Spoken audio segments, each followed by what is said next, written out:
At ito na nga mga kabayan, ito na nga yung update ng ating tupig. May mini version tupig in kawali. Diyan ko na nga lang siya sa lapag niluto. Tinakpan ko siya para mag-alisabay yung kanyang malagkit. At ito na nga, habang babalot ako, ay nagsalang na rin ako. Pang sample lang ba mga kabayan? At yan na nga, luto na siya mga kabayan. Yehey!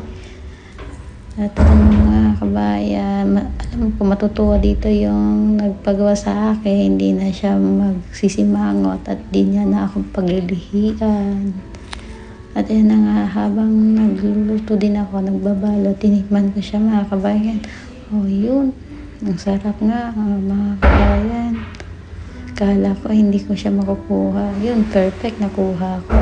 Sabi nila ate, pinatikim ko din sila. Sabi nila sarap daw. Pwede na ako magnegosyo.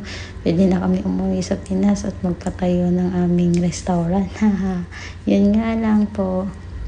Hanggang dito muna tayo sa ganito muna paggawa-gawa habang nag-iipon tayo ng ating pera pang pa-business sa Pinas. At yun nga, tinikman ko. Oh, di ba? Ang sarap habang kumakanta, tinitikman ko siya. Ang first bite sa ating mga kabayan. Oh, di ba? Ang sarap kaya niya mga